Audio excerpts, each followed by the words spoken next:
Humans is the most complicated, unpredictable and uncertain race. इसलिए ज़रूरी है कि हमें पता हो हम कैसे किसी को एनालाइज कर सकते हैं फॉर आवर ओन वेलफेयर। क्यों, कैसे, यह हम आगे जानेंगे। तो नोटबुक खोल कर बैठो या फिर अपना दिमाग, फिलहाल वीडियो का कंटेक्स्ट समझो। So today we will analyze Aman भैया बाय दिस मेथड एंड ये फॉर्मूला सब पे एप्लीकेबल है। First, we will discuss why there is need to analyze people. Then we will put light on some orthodox ways of doing so. And in the last, I will give you a way which I figured.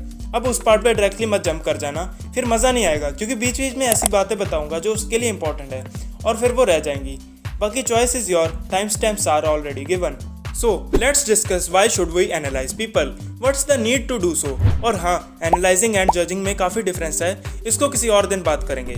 Now, the ability to read others will greatly affect you how you deal with them. जब तुम सामने वाले के positive और negatives को जानोगे ना, तभी तुम उस आदमी से मैक्सिमम बातें सीख सकोगे। ये ज़रूरी है कि हम जिस आदमी को फॉलो करें, हमें पता होना चाहिए कि उसका हमारी लाइफ पे कितना इम्पैक्ट पड़ेगा और क्या इम्पैक्ट पड़ेगा। These all things make it necessary for us to analyze people, ताकि हम जान सके कि हमें उसे फॉलो करना चाहिए या नहीं। Now, let's discuss some basic rules to do so. देखो यार, मैं भी जानता हूँ तुम्हें ये बातें शायद पता होंगी, बट डोंट वरी, थोड़ा रिवाइज कर लेते हैं, क्योंकि इन्हें हम लेटर यूज करेंगे आगे के पार्ट में। Very quickly, number 1, make a baseline, जिसे हम कहते हैं फर्स्ट इंप्रेशन। चलो मेरे साथ ही कर लो। You are watching my videos, make a first impression about me. You can use comment box for notes. Now baseline बन गई, now look for the deviations या फिर एक्सेप्शंस, कुछ भी हो सकता है। अब इसका एग्जांपल तो मैं नहीं दे सकता, बट पॉइंट समझो कि ऐसी चीज़ें ढूंढो जो फर्स्ट इंप्रेशन से अलग हो। नंबर 3, इट्स बॉडी लैंग्वेज या फिर voice. Voice in the sense ये नहीं कि इंडियन आइडल शुरू कर दो। Just check for the confidence and other factors like personality, knowledge, relatability, reliability etcetera. Tada, you can make a conclusion now. मज़ा नहीं आया ना? ये है आम जिंदगी, ये है मेंटोस जिंदगी। तो अब जो तुम्हें बताने जा रहा हूँ, अगर तुमने सीख के अप्लाई कर लिया ना तो लॉटरी लग जाएगी, वरना नहीं किया तो क्या हो जाएगा, एंटरटेनमेंट ही हो जाएगा एक तरह से। सो अब वीडियो का 80% काम ग्राफ पे चलेगा, तो हो सके तो तुम भी एक नोटबुक पे बना लो ना यार। तो थोड़ा सा मेथड के बारे में समझ लो। ये मेथड में विजिबल एंड इनविजिबल दोनों क्वालिटीज़ मैटर करती हैं। और हाँ, ये बस एक एस्टिमेट है, थोड़ा कॉम्प्लिकेटेड है, बट इसे यूज़ कर सकते हो तुम फ्री टाइम में। हाँ, बट ये मत करना कि कोई आदमी मिले और ग्राफ लेके बैठ जाओ, एनालाइज करो चलो। बट यही इसका डिसएडवांटेज भी है, you can't apply it immediately. मन में कर सकते तो अलग बात है। बाय द वे, लोग डिसएडवांटेजेस बाद में बताते हैं, मैंने पहले बता दी, तो एक लाइक तो बनता ही है ना। नाउ पहले तो मैं समझा देता हूँ कि इस ग्राफ के कोऑर्डिनेट्स क्या हैं। डोंट वरी, ज़्यादा कुछ मैथ नहीं है यार। सो वाई एक्सेस या फिर जो ऊपर वाली लाइन है represents good qualities, x axis represent negative points. तो दो तरीके से हम कंक्लूजन निकालेंगे। First one is slope, second one is relative angle. Don't worry यार, कुछ खास कैलकुलेशंस नहीं है, ट्रस्ट मी। तो अब हमें दो लोग चाहिए, वन इज द पर्सन जिसको एनालाइज करना है and the second one is you, या फिर जिसके रिस्पेक्ट में एनालाइज करना है। मैंने ले लिया एक लड़का, मान लो उसका नाम है A. You can choose yourself to.